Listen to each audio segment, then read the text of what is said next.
If you want to go ahead and find your seat, and you don't have to scamper, I won't rush you.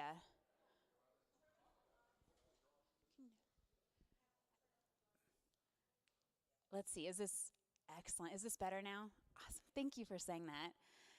Good evening and welcome to Castleton United Methodist Church.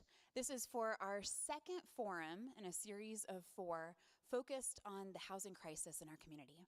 My name is Laura Merrifield Wilson, and I want to thank all of you for attending our conversation this evening. I hope we have a robust discussion, and one thing I'll say several times over is how important that it is we don't just listen and learn, but hopefully we find a way to become engaged, to find our place and our path to contribute. And you're obviously interested in doing that because you're present here with us tonight. So I want to thank you for taking that first step. I want to let you know about some upcoming events before we get into our topic and our conversation today. And in particular, that part about doing something. If you wanted some suggestions, I'll tell you that our church is participating in the Gleaners Food Bank Drive this summer. We actually had one just earlier this afternoon, every Tuesday, in the shopping center parking lot at 75th and Shadeland. And this is from 3 to 5, Tuesdays, June through August. And Pastor Matt shared with me earlier this evening that we serve nearly 200 families this afternoon. Yes. And when you think of the difference that that makes, and it is related in terms of housing security, certainly food insecurity is another challenge that our community faces, as obviously municipalities do nationally as well. But I think that's wonderful. So if you're interested, you can sign up by going to castletonumc.org/gleaners. I also want to note that you can watch all of our forums online. So thank you for being present today. I'll talk later about the upcoming forums. We have another one planned in July, and in August. If you missed the one we had in May, that's also available on our website, and you can go to castletonumc.org/housing. For July, we'll be coming back again on July 16th here on Tuesday at 6:30, as they say, same place, same time. And we'll talk about how housing influences health outcomes. Our final installment for this series will be on August 6th, another Tuesday, another 6:30, same place, same time, and we'll be talking about government's role in housing. The last thing I want to say before we dive into our topic tonight is to talk about the Lawrence School Emergency Fund. And if you were here in the first panel, we talked about this with that forum and how you can contribute to that. It's really helpful for the students because it is money that the schools can provide for children facing these issues of homelessness. And I want to let you know that you can contribute to that. We have plates in the back, and again, you can also go to our website and provide if you feel so called. So this evening we have an incredibly esteemed panel that we collected to join with us today as we talk about the issues involving homelessness, housing insecurity, and crime, violence in our community. Much like I would say with food insecurity, this is something that isn't necessarily unique to Indianapolis, but it's something that's really important for us to address and something that I think we all feel called, right? We all recognize as an issue, something we want to improve upon.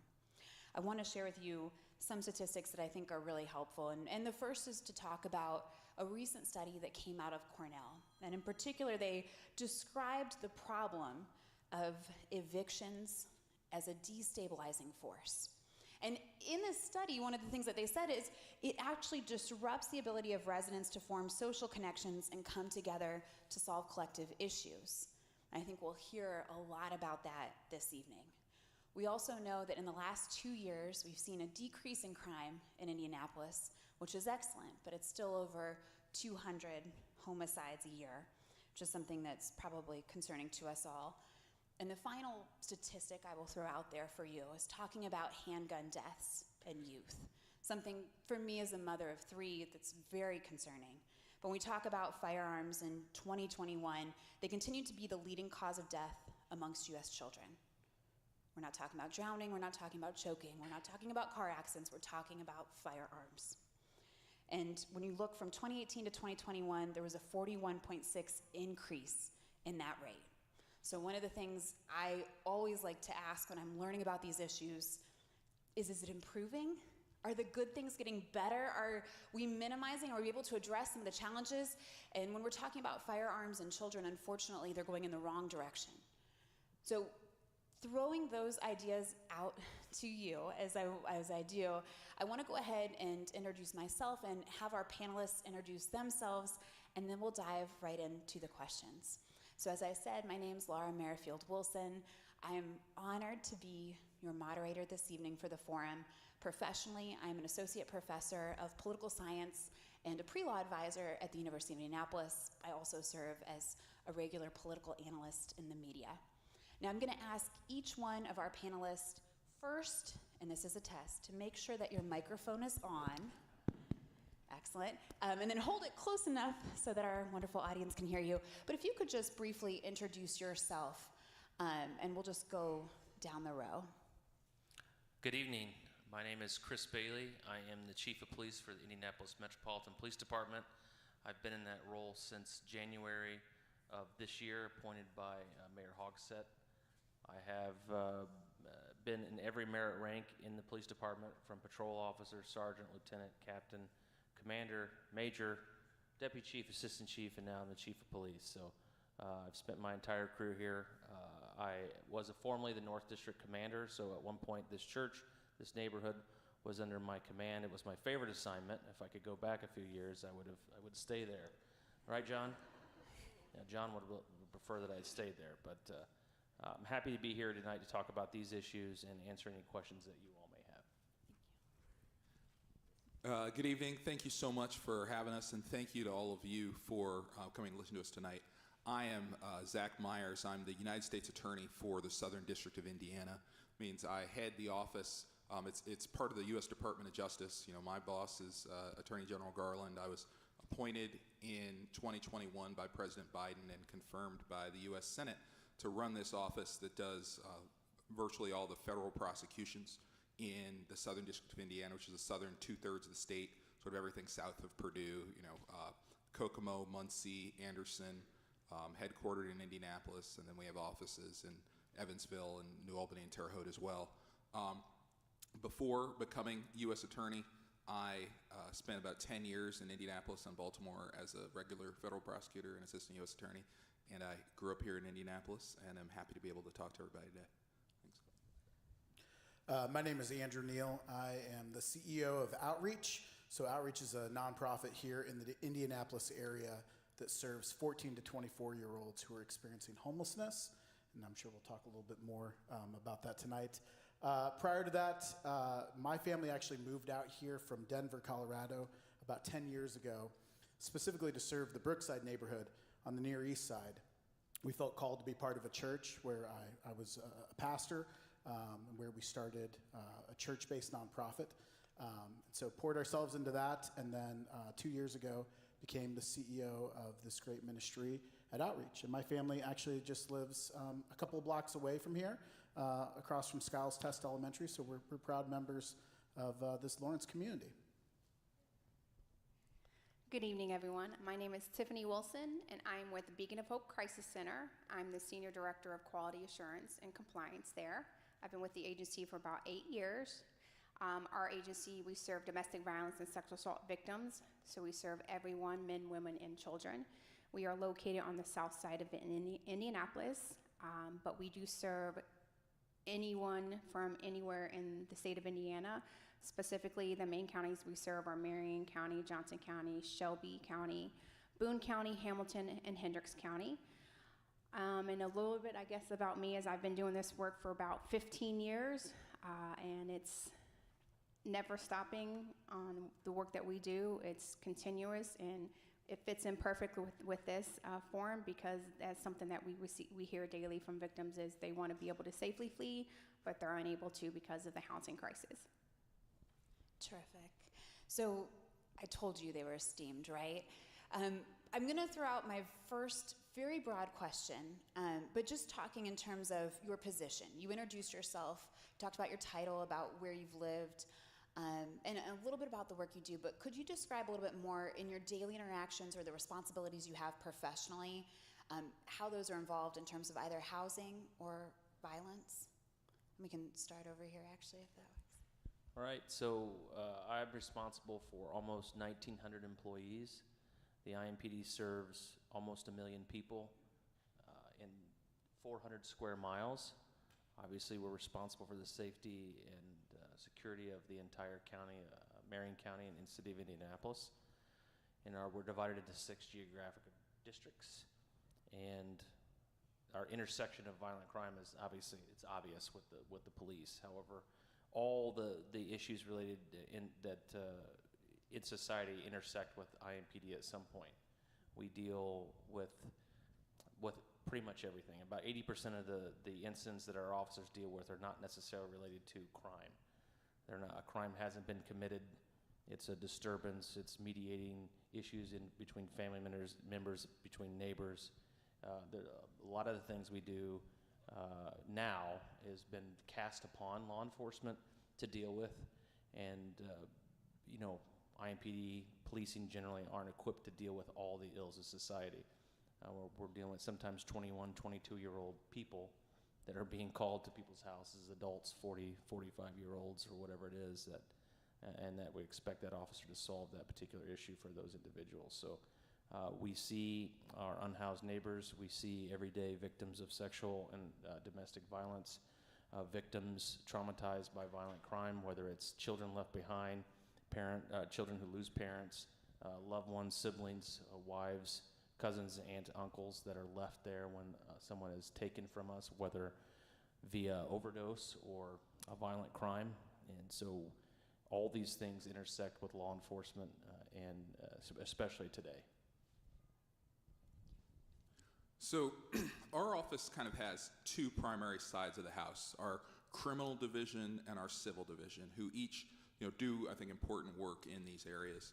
On the civil division, one of the duties that they have is we have several attorneys in our civil rights group that do affirmative civil litigation. Essentially, they bring lawsuits and work on investigations, or sometimes just work with entities or individuals to enforce federal law in civil court in terms of statutes like the Fair Housing Act, which prohibits practices like redlining or other improper discrimination in terms of access to housing or access to housing finances, or issues that push people out of housing sometimes, like sexual harassment in housing, in public housing. And in addition to sort of that work that we do to try to make sure that there's equity and access in housing, on the civil side, working with our partners in DC that we do those cases with, we also have a fairly robust criminal division of about 35 or so federal prosecutors. Now that's 35 or so prosecutors for 60 counties and 4.2 million people. But on the federal side, we're able to, our laws are different, our processes are different than most of what you'll see from my friends in the Marion County Prosecutor's Office and other prosecutors throughout the state. But the federal cases, everything we bring is a federal case. So, you're bringing in the feds, you're doing usually the more complex cases or long-term cases, or just the cases that are sort of super serious, whether it's because of what happened in that particular incident, or the history of this individual and the impact that what we're investigating has had on the community. Because, since we have sort of limited numbers of prosecutors, and we also have limited jurisdiction, there's a lot of, not every crime is a federal crime, so we have to really pick our shots and make sure that we're using the resources we're given by the public to have the most powerful impact on public safety, on upholding the rule of law.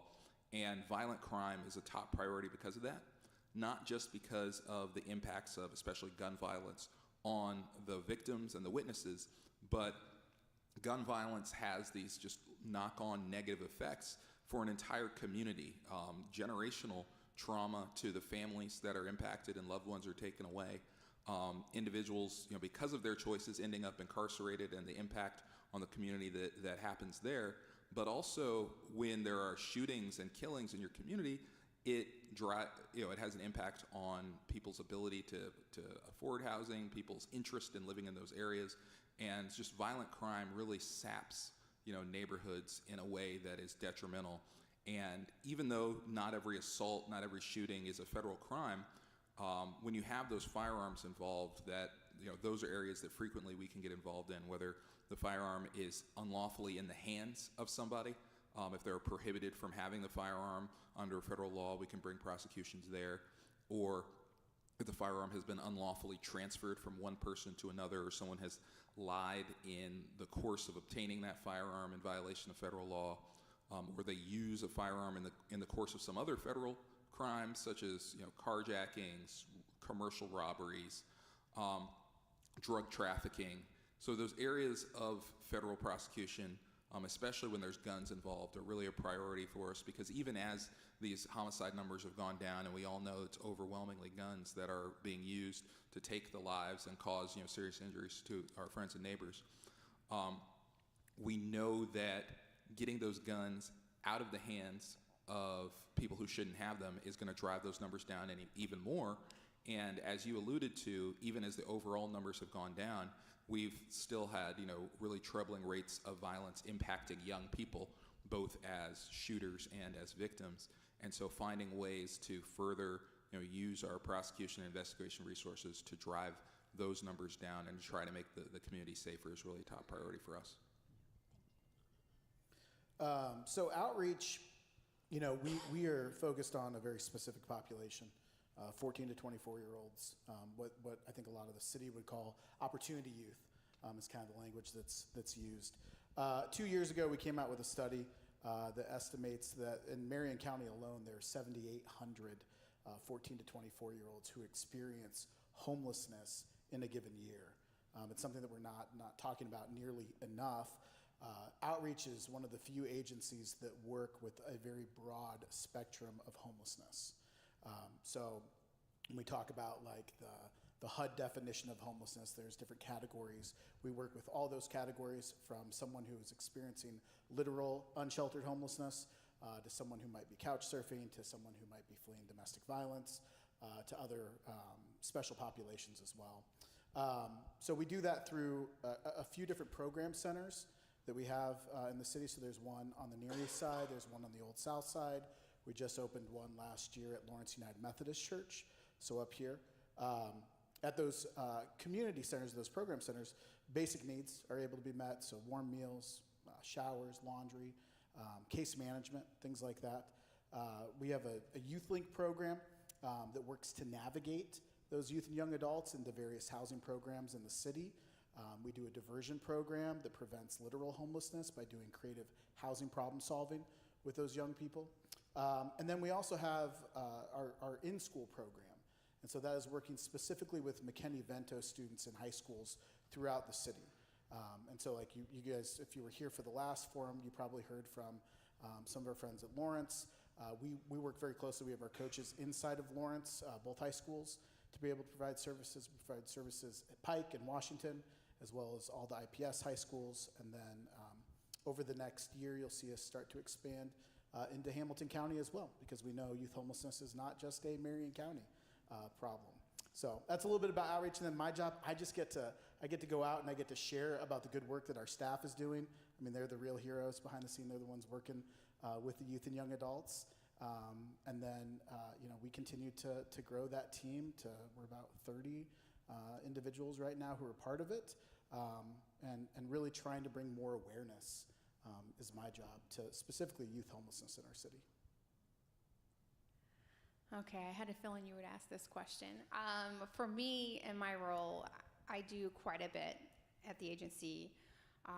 Not only am I helping to oversee the agency programs, helping to assist our Senior Director of Advocacy Services and Operations with the advocates, but I'm also our partner liaison. And what that means is I'm the one that's out in the community doing panelists like this, but I'm also in the community training our law enforcement partners, hospital partners, and community partners on domestic violence and sexual assault, statistics, data, talking about our services, what we serve, warning signs, etc. And that is usually me who's out in the community doing that. I'm also in the schools, whether it's in Lawrence County, I'm in Lawrence. If it's on the south side where we're located, it's usually me that's out there. I'm also the one that, in the agency, help assist our CEO with other tasks that she may need assistance with. So whether it's helping her look over a grant, to helping look at resumes for positions that we're filling, I'm usually the one that's assisting in that area. In regards to how house and violence plays a role in our agency, as I mentioned when I introduced myself, it's something that we do hear from victims on a regular, is that they do want to safely flee from their abusers, but where are they going to go? Shelters are always at capacity. They don't have family or friends who they can stay with, so they're often stuck. And if they do have the financial means to break free and try to rather rent a place, maybe they have the financial means to where they want to purchase a home, or if they want to rent an apartment, the housing crisis right now, everything's so limited. And so a lot of our victims are struggling to find a place to go. And because of that, they're ultimately left still staying with their abusers, and a lot of them are still staying with them for financial reasons. And so we deal with that on a regular basis, ultimately always looking for resources available, updating our resources with the most affordable apartments that we know within whatever area that their victim is asking about, to maybe trying to get them to do private landlords in certain places like that. Oftentimes, a lot of our victims do run into homelessness, and we do serve the population of 13 to 26, and some of those victims do say that they're homeless and they're living on the streets and they don't have anywhere to go. And so we're constantly trying to get them into a shelter or connect them with outreach so that they're not on their street and they're also not returning back to their abuser. But it is a struggle, and that's something that we deal with on a regular. Tiffany, could I follow up on that? You mentioned 13 to 26. Is there something special about that age range? Yes.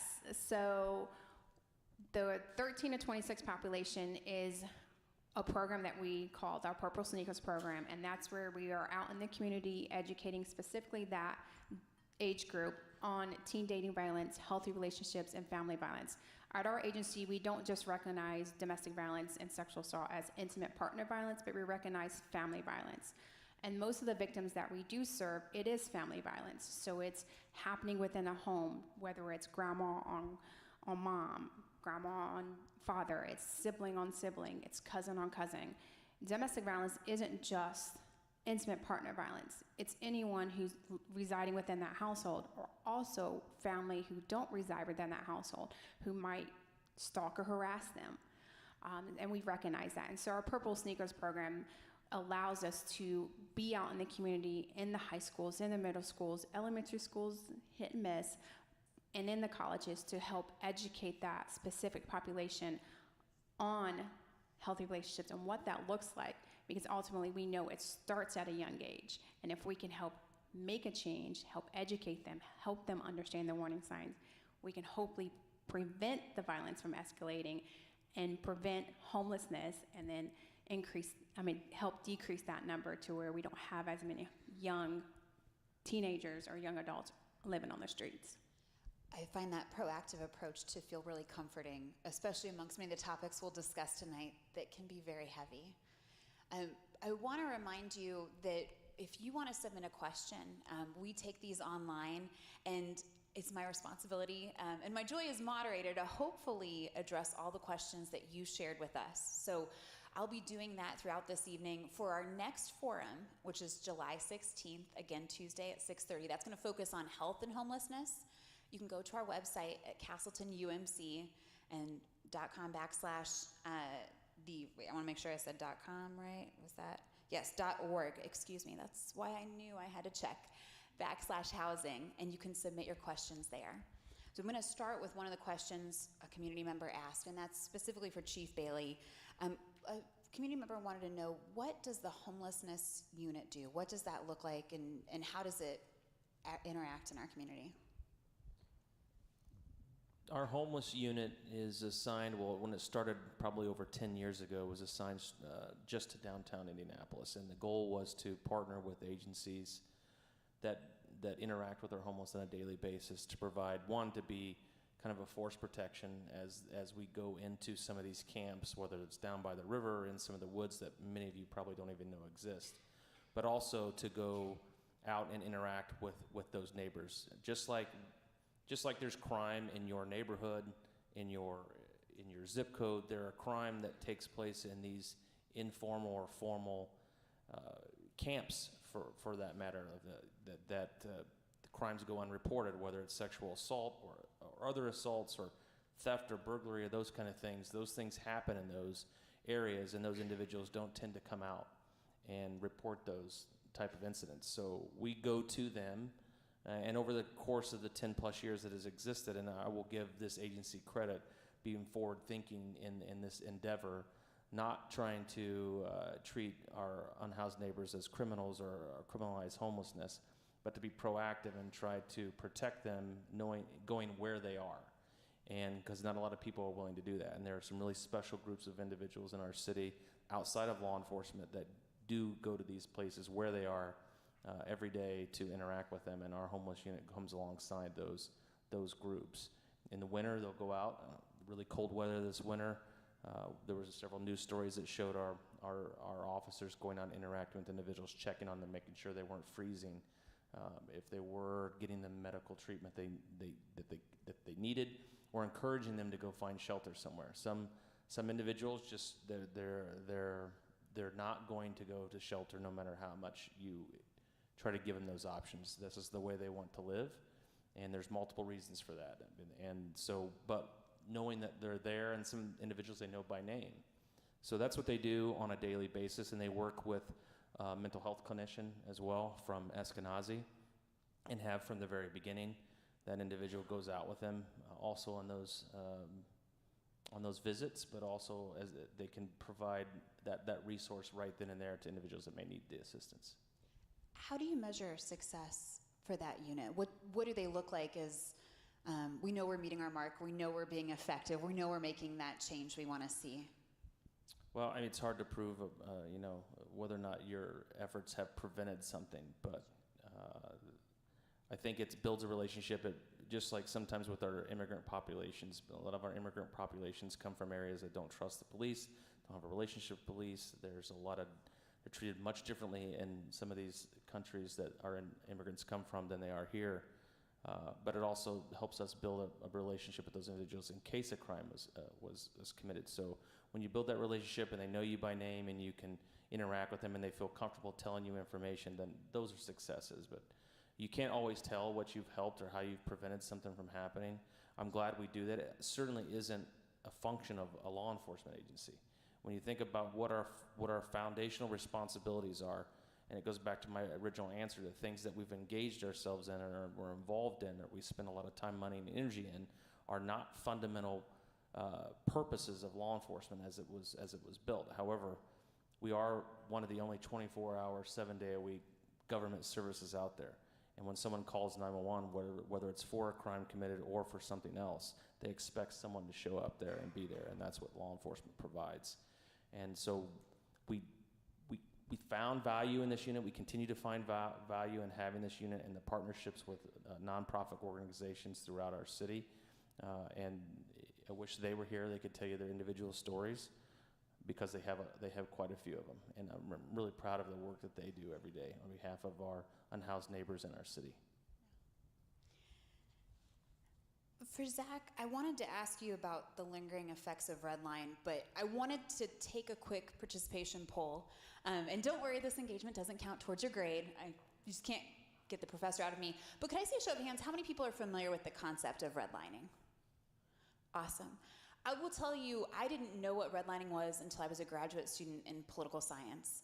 And it's horrifying to say that because it's made such an impact in our community.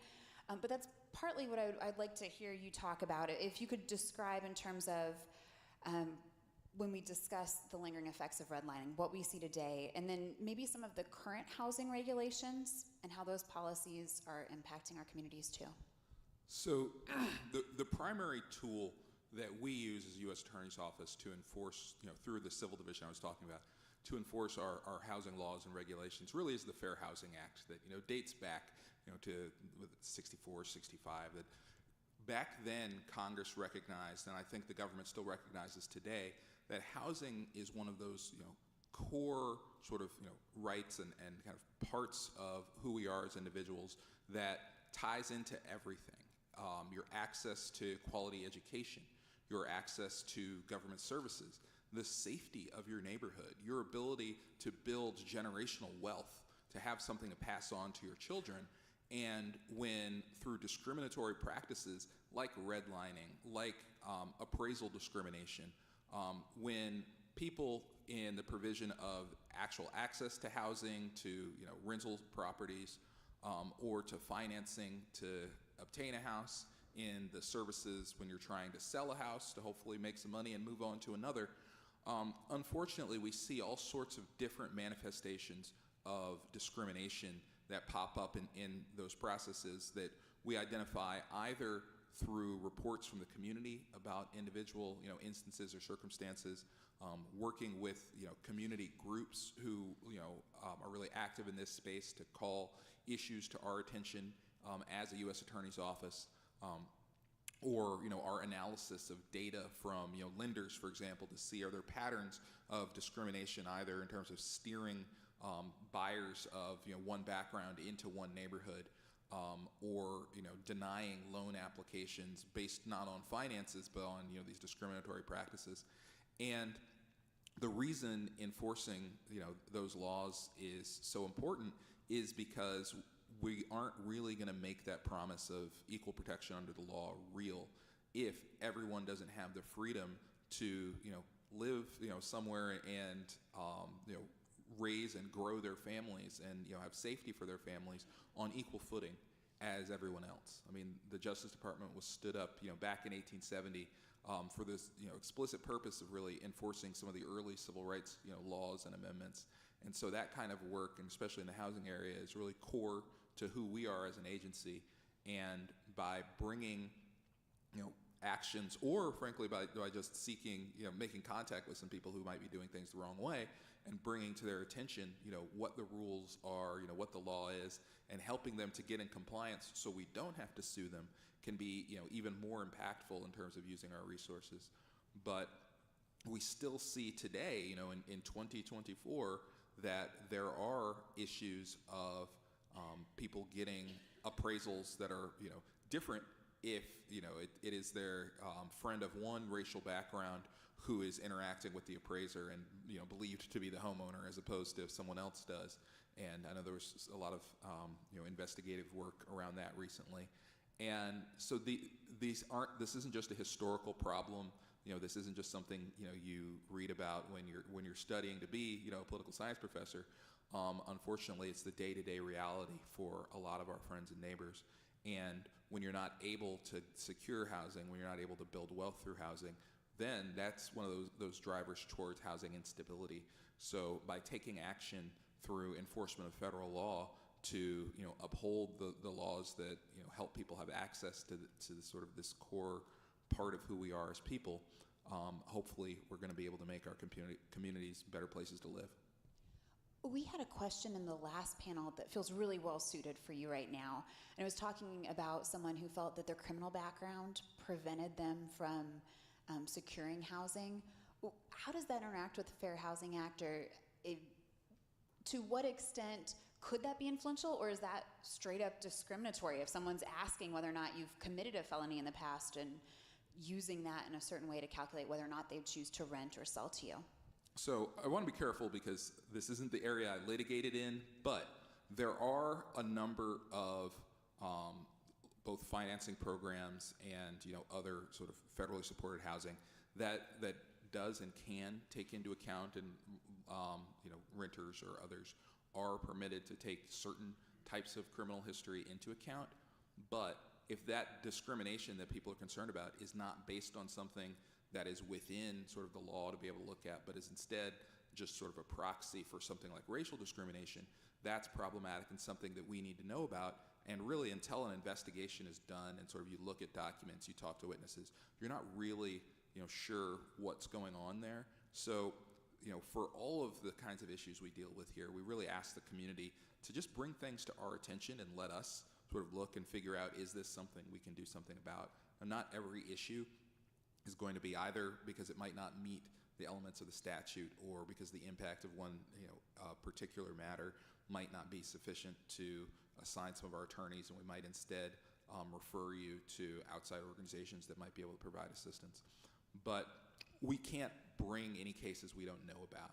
And so I encourage anyone having issues or concerns in this area to go to our website. Just Google U.S. Attorney's Office, Southern District of Indiana, and you can go to our civil rights page, and there's a form there to report civil rights concerns, including issues around housing. And sometimes you feel like you're just like throwing a note into a well, but every time someone sends one of those forms in or emails our civil rights email box, it goes to each and every one of the civil and criminal attorneys who handle cases in this area for our office, and they always look carefully at it to see if there's something they can do about it. Andrew, you talked about what your program Outreach does in terms of helping children that are unhoused. And I was wondering if you could describe some of the trends that you've seen. In particular, I think of all the metrics when we say like pre-COVID and post-COVID, and how many unfortunate things have increased and how many really positive things feel like they've decreased. But if we looked maybe before 2020, or just anecdotally from your experience in this role, what are the trends? How have things changed for the children who are unhoused in our community?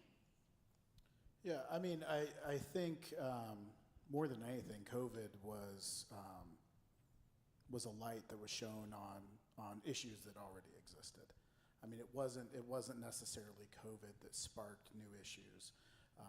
There were ramifications of COVID, obviously, but more than anything, I think it showed us some of the glaring problems, especially with the housing situation in our city specifically.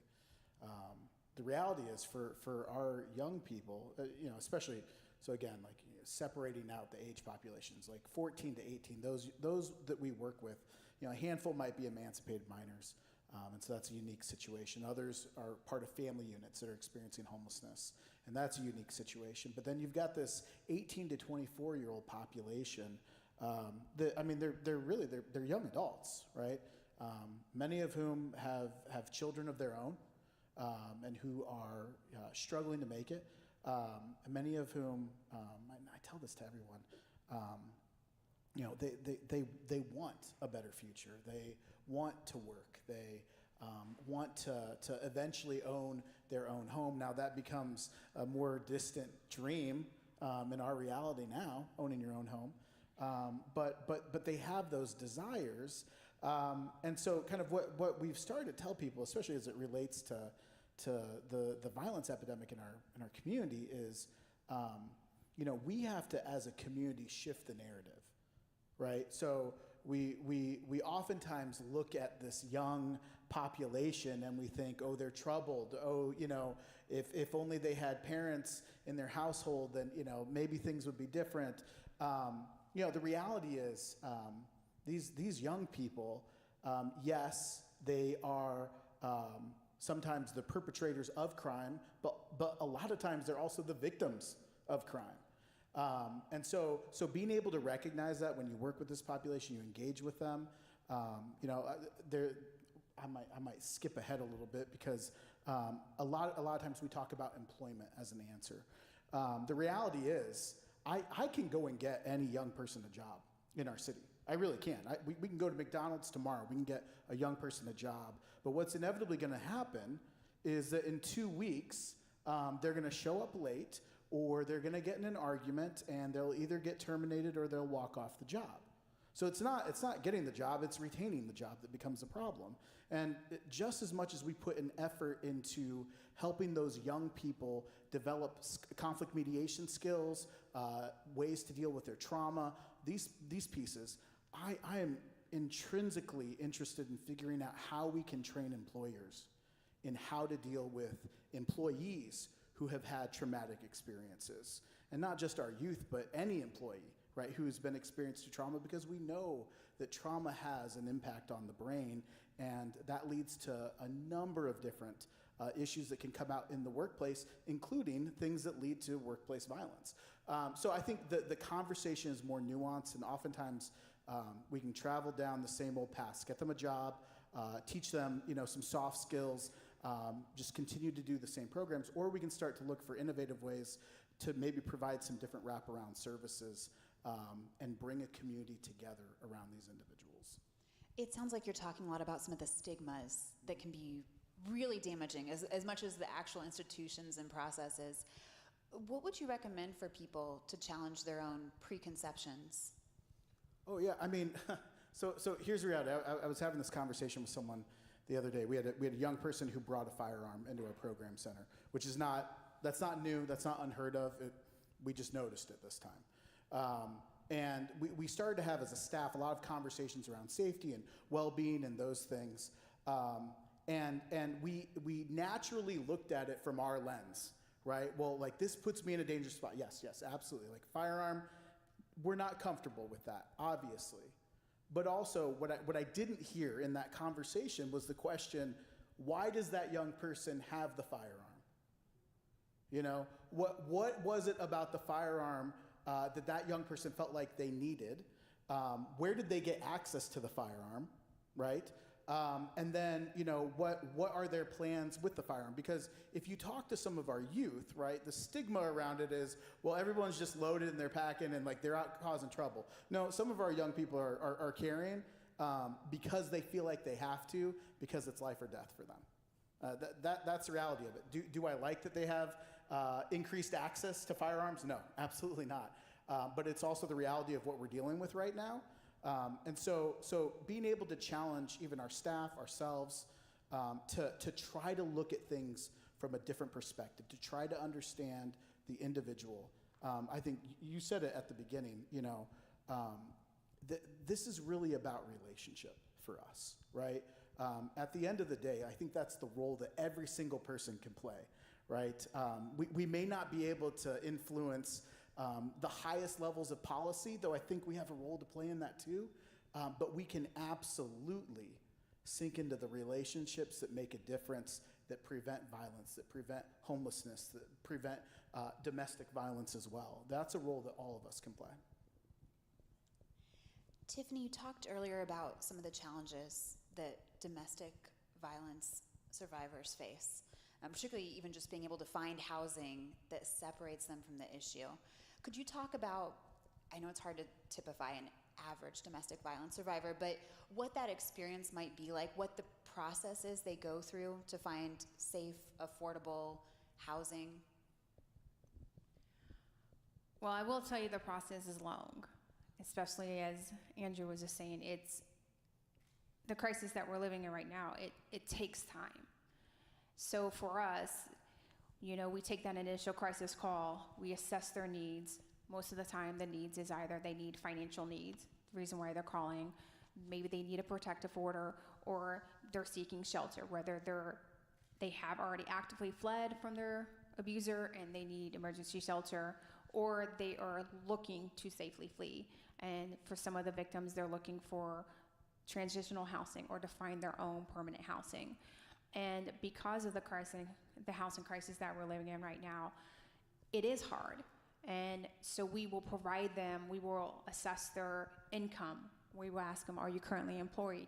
If they tell us yes or no, if they say yes, then we will dig into their income and we will ask them, what is it that you can afford? Please, you know, share that amount with us. And then they'll either tell us, well, this is the max amount I can afford. And then we will do a deep search and provide that victim with affordable housing that is within their area, their desired area, or if they are wanting to relocate to another county, then we will look in that county and also provide them with that as well. If they don't have a desirable income or they are unemployed, then we will work with them through our economic sustainability program and we will help them find a job. We will go through the whole process, resume building, and an interview preparation, connecting them to get other resources such as clothing and stuff like that.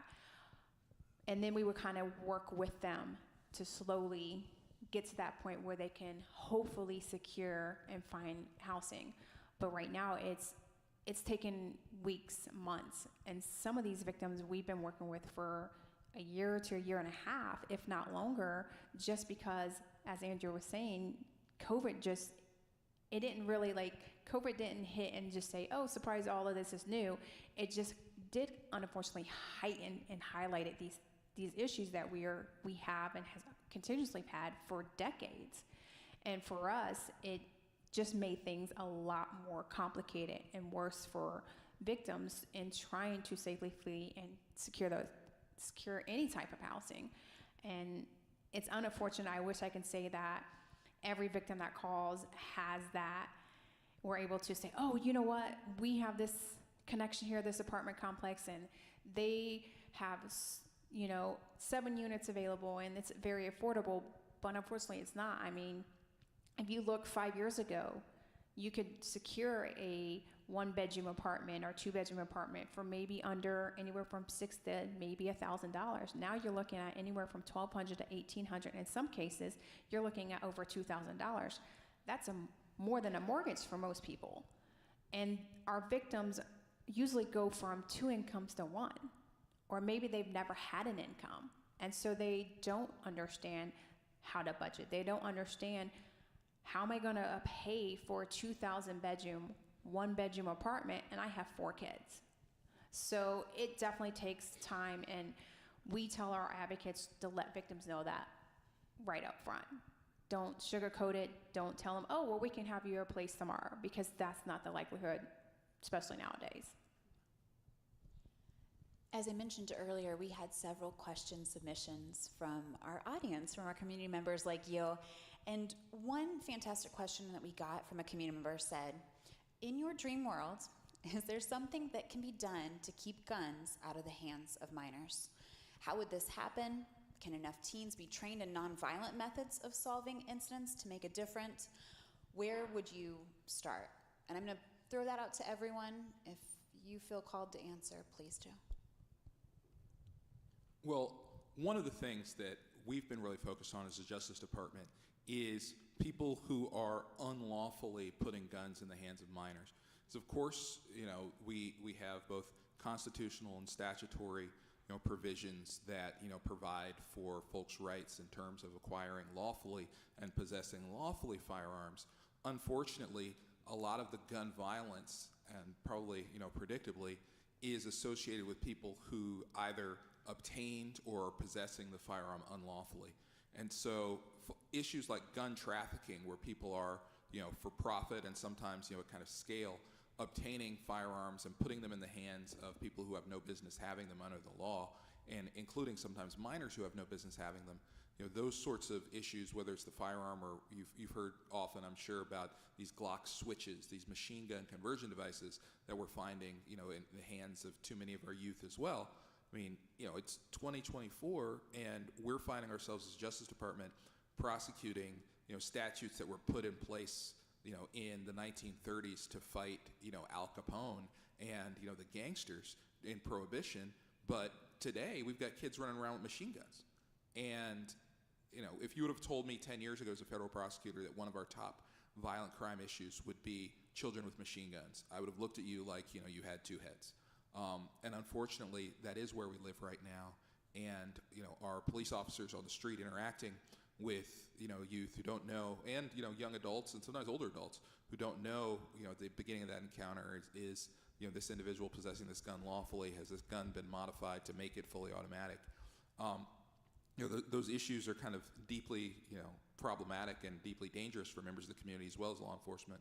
But to try to stop getting, those unlawful transfers, one of the things that we focus on is when firearms are obtained from a youth who has it unlawfully, digging in some an investigation. Well, where'd this gun come from? We know that too many of these guns are coming from burglaries from homes or vehicles, sometimes from vehicles that are unlocked, and people are leaving a loaded firearm in their glove box. You wouldn't leave $1,000 in cash in an unlocked glove box parked out on the street, but a deadly weapon, some people are.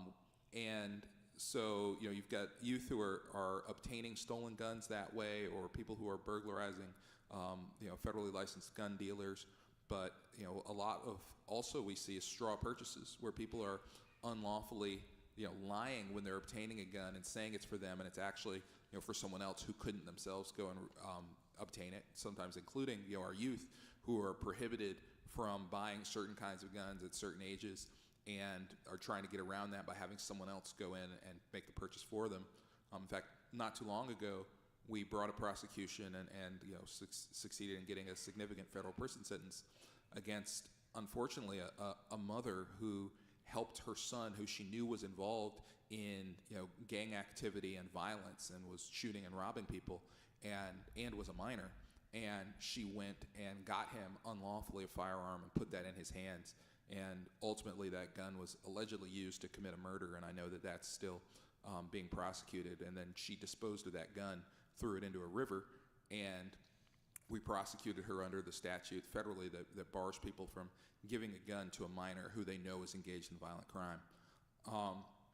But we're doing everything we can to target the sources of those guns, because we don't really, we almost never prosecute, juveniles in federal court. And when you see that happen, it's almost always, part of a larger conspiracy and people have been killed.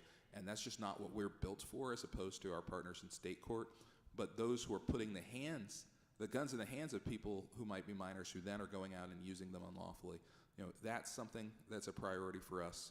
And hopefully by enforcing, the laws there, people who are obtaining guns are going to be careful and not, engage in those transactions in violation of federal law.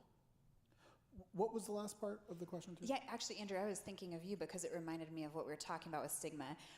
The last part was, can enough teens be trained in nonviolent methods of solving incidents to make a difference, and where do you start? I mean, that's interesting. I think like if we were going to roll out mandatory conflict mediation training, I'd start in Hamilton County. Because I think typically, here's why. I think typically when we think about conflict mediation and how great those programs should be and where they should be targeted, we automatically think of the city. And if we're honest with ourselves, we typically think, man, that'd be something that those black and brown kids would really benefit from. The reality is, I was over here at my kids play at the Fall Creek Little League. There was like a big argument the other day when they were playing baseball. Parents always get ramped up about these things. And a couple of parents were kind of going at it, and I was right there. And, it was a little heated. And I didn't pull out a firearm and shoot anyone.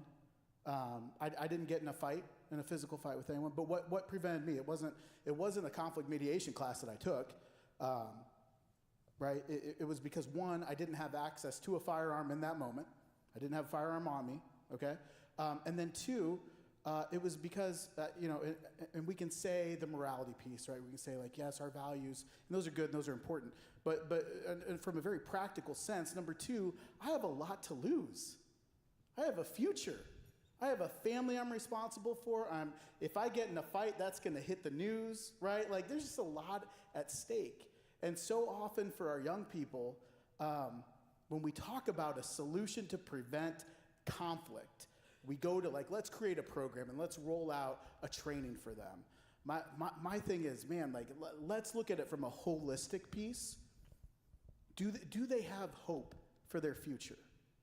Do they have hope that there is something on the line? If I choose to step into this conflict, it is going to cost me something. Because right now, for a lot of our young people, I mean, the consequence of stepping into a conflict in that way, it actually isn't, it isn't that bad compared to what it could be for them, right? I mean, for a lot of them, they have resigned themselves to the fact that, like, yeah, I'm probably going to get into some trouble in my life, and that's okay, because the reality is, especially for my youth and young adults who are engaged in different activities that I probably wouldn't want them to be involved in, what they tell me is, well, okay, find me a job that pays that much, find me an opportunity that's this good, and it's hard for us to be like, well, you should just go and do the right thing, the right thing doesn't get me where I want to be. The right thing doesn't get me the white picket fence anymore. The right thing doesn't get me, 2.5 kids and married and working a salaried job. And so if we're gonna address these issues, we gotta address it holistically, not programmatically. That's really heavy, but I think you're right. I was gonna ask a question about barriers, but I don't know how other people feel. I could use a feeling of a little bit of upliftedness right now. So maybe the way I'll phrase it is thinking about in your line of work, as you interact with these challenges in our community, maybe what is a barrier you see, but also where could that opportunity be in response to that?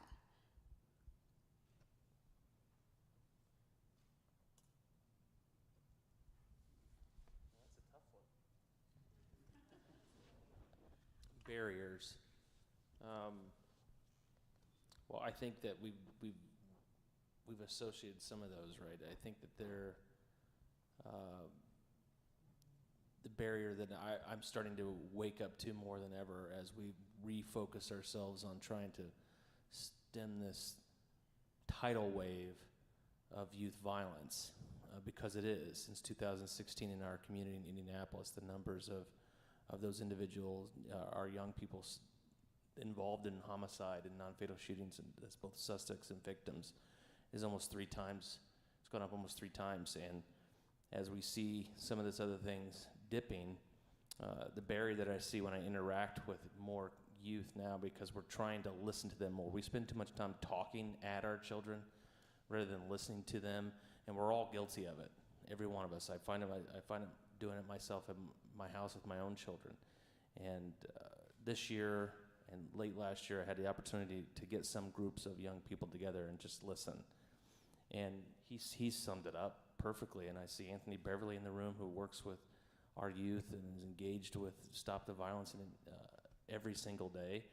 Hope is a barrier for a lot of our kids. They don't believe that they're going to live past the age of 18 or 19 years old. And so carrying a gun and being caught in a neighborhood by the police with a gun is not a big deal to them. They're not, it's okay, so what?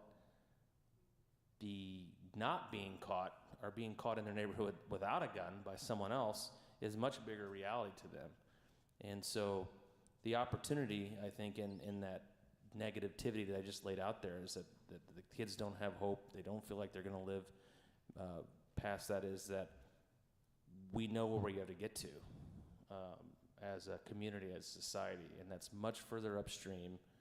I interacted with a group of young 10, 11-year-olds yesterday, and my comments to them was, 1, you are loved. There is hope in the world.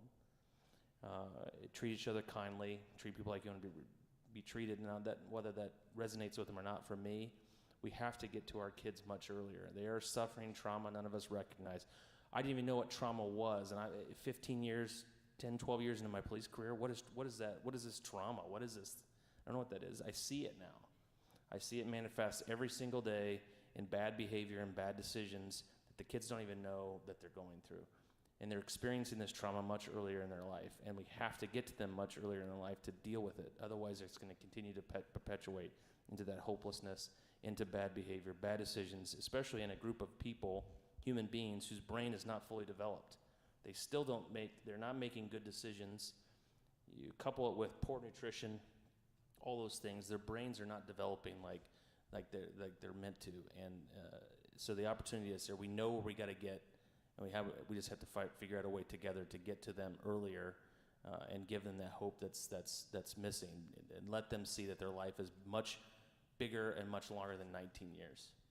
You know what I like about that? That feels like something we can all do, right?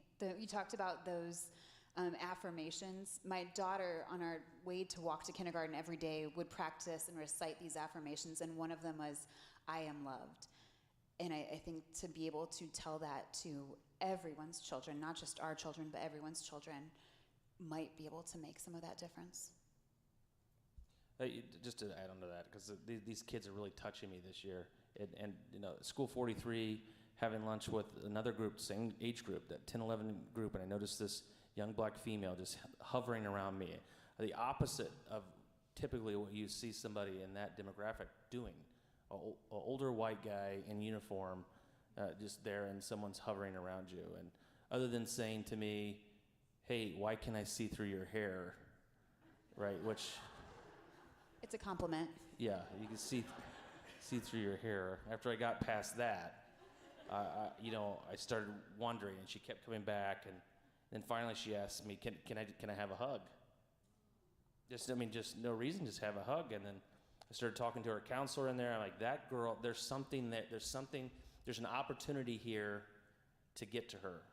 And they did, but I mean, those interactions that many of us don't have an opportunity to see because we live in different worlds and we don't come from those worlds and can't even understand it, and including myself.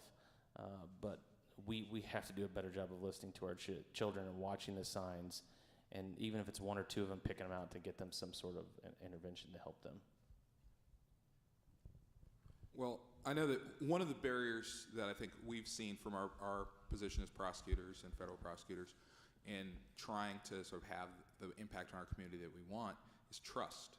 That, every time there is, a incident that is obviously upsetting, involving law enforcement interaction with a lot of our communities, and particularly our marginalized communities, or neighborhoods who feel like, law enforcement must not care about me and care about our family because we're having to hear gunshots every night, and my children are getting shot waiting for the school bus, and all sorts of horrific impacts of the violence that we were talking about that make people feel like they and the people around them aren't being seen, aren't cared about by the government. And then we come to them and want their help as witnesses, want them to report crimes to us, want them to sit on a jury and listen to the evidence and trust that the law enforcement witnesses are telling them the truth, the whole truth, and nothing but the truth.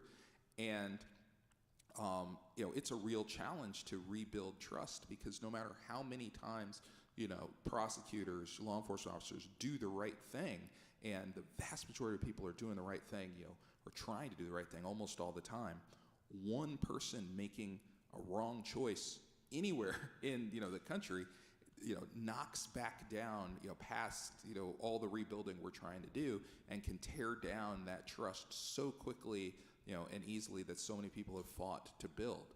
And so it is a real challenge. When we started as U.S. attorneys, one of the first things that Attorney General Garland told us was one of our missions as federal prosecutors was to get out there and bolster the trust of the community in the Department of Justice, in the criminal justice system. But one of the things that I like to, especially talking to youth groups about, but really any community engagement, is that prison, especially federal prison, is not the solution to all that ails us.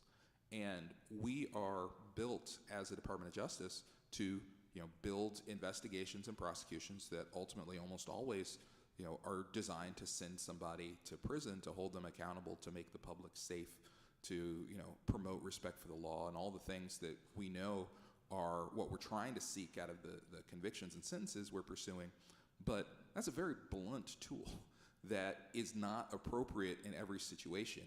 And I think law enforcement writ large and federal prosecution in particular, we can't be the primary care. My parents are doctors, and they talk about the primary care provider, the person who you're seeing for those well checkups, who are making sure you're on your medications, who are talking to you to see if what complaints you might have and how a plan might be put together to help you improve.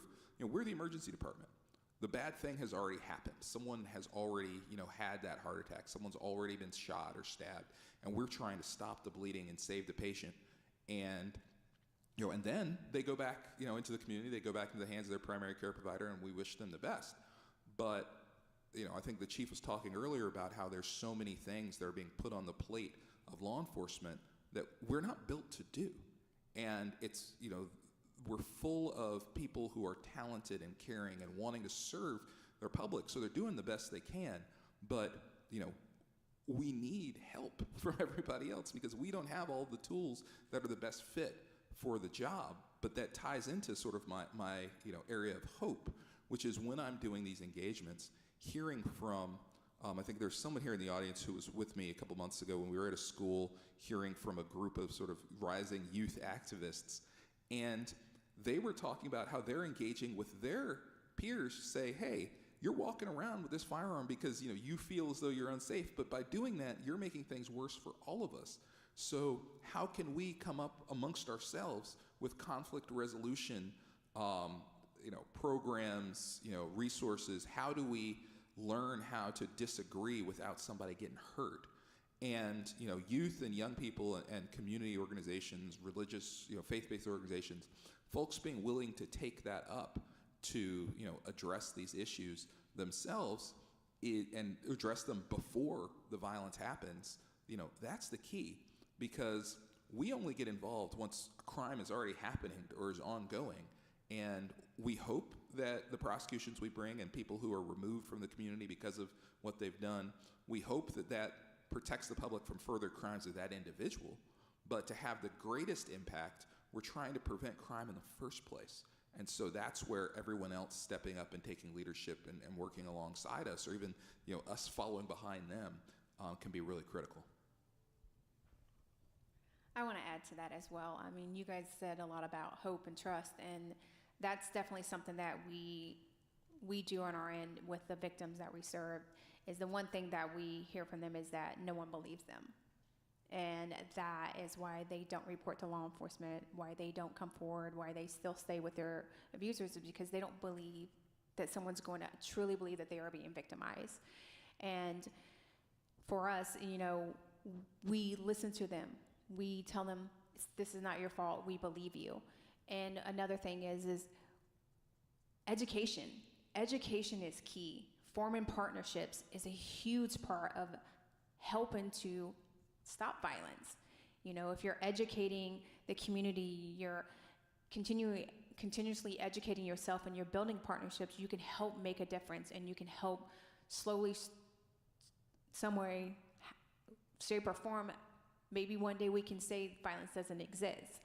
But in order to get there, you have to work together as a community. You have to listen to people when they're coming forward and they're telling you, hey, this is happening in my house, or this is happening in my community. I need help. What are the resources that are available? Who do I turn to? How do I safely report to law enforcement? How do I safely get the resources that I need without being discriminated against, without someone telling me, oh, this isn't really happening, it's all in your head?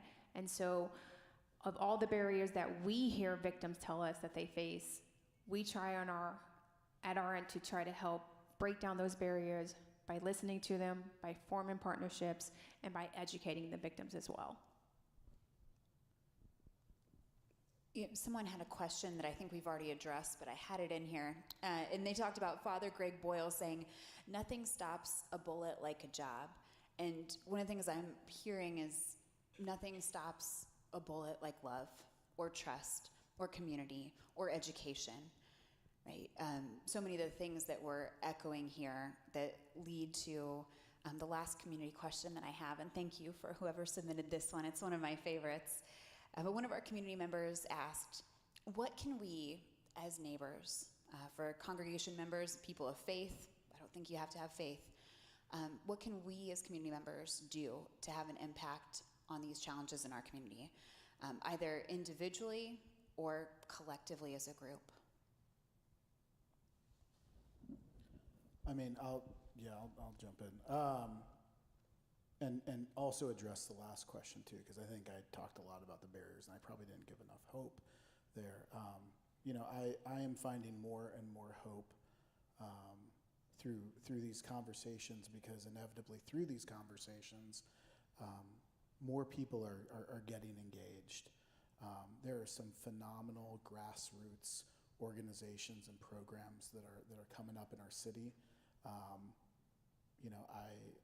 I say that, and I'm part of an agency really that has been established and has been around for a long time. But man, we need more of these grassroots programs and grassroots relationship building to continue in our city. Just over here in the apartment complexes, for a while, there were some really good walks that were going on through the complex that was all about building relationship with the residents there, in the hope that by building relationship that they could prevent violence from happening. I think like that has to be the key for what we're doing. Education in this format is phenomenal. It's great. I'm glad people are becoming educated and aware of the issues. But if we just sit with our knowledge, I don't know if that really changes much. I think for each of us, it's a push into relationship. It's a push into community, like you were saying. Father Gregory Boyle, I mean, the guy's fascinating. I mean, he created these social enterprises out in California that worked with ex-gang members. And brilliant. And he provided them jobs, but more than anything, he provided them community and love.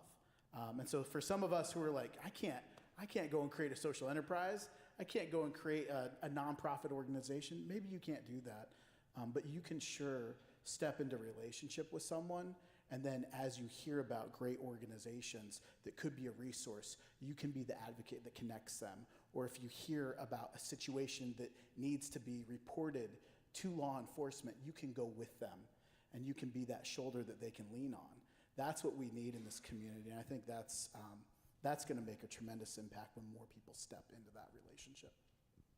Yeah, kind of like more being like an active bystander, and that's something that we, when we're out training the community, is we tell people, be an active bystander.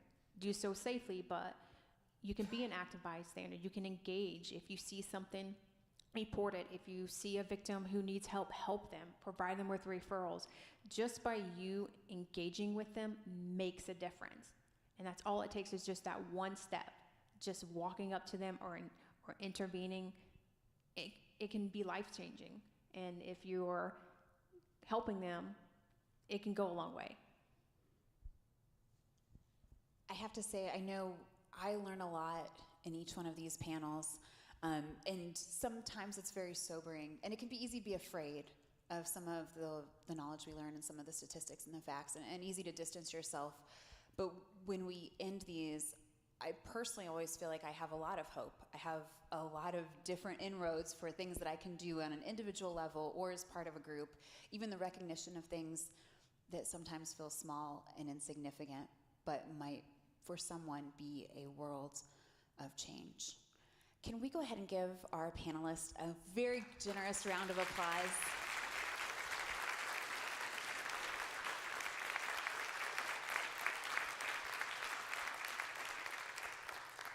They're more than deserving of that. And before we conclude this evening, I just want to remind you, in terms of ways that you can collectively be involved, that we are partnering with Gleaners Food Bank. So every Tuesday from June through August, at the 75th and Shadeland parking lot for that shopping center, that is 3 to 5, and you can sign up to serve at castletonumc.org. Since I messed that up earlier, I apologize, /Gleaners. And also to remind you that we have 2 more forums coming up. If you missed the last one, or if you enjoyed this one so much, you want to watch it again later or share it with somebody else you know, you can again go to castleton.umc.org, /housing. Our next forum will be on Tuesday, July 16th. So you can go ahead and mark your calendars, 6:30. And we'll be focusing in terms of housing's impact on health incomes. And then our final installment of this series will be in August, and that's going to be on August 6th, again a Tuesday at 6:30, focusing on government's role in housing. One last thing that I just want to remind you is that we're continuing to take an offering to help support our neighbors in the community for the Lawrence School Emergency Fund. And this helps directly support our students and their families that are facing either food emergencies or emergencies in terms of housing. And you can place an offering in the boxes that are located in the back of the church. You can also, of course, donate online, and that's at castletonumc.org/give. Can I have one more round of applause for our fantastic panel this evening?